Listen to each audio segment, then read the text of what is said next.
Report पेश करती हैं चौधरी इरफान कवेत वाले से। मारूफ कोहपेमा सरबाज खान ने हिंदुकुश की बुलंदतरीन चोटी तरेच में सर कर ली। चित्राल मारूफ कोहपेमा सरबाज खान ने चित्राल में वाक़िअ सिलसिला हिंदुकुश की बुलंदतरीन चोटी तरेच मीर सर कर ली।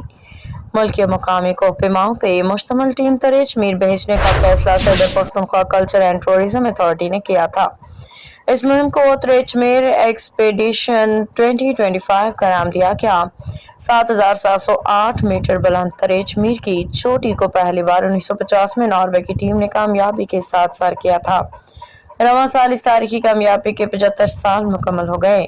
साल 2025 को तरेचमीर सर किए जाने के प्लाटिनियम जुबली के तौर पर मनाया जा रहा है। ख्याल रहे सरबाज खान की टीम में चित्राल के दो नौजवान कोहपेमा अकबल नवीद और शमसुल कमर भी शामिल, जो 7,200 मीटर की बुलंदी तक पहुंच गए लेकिन चोटी सर नहीं कर सके।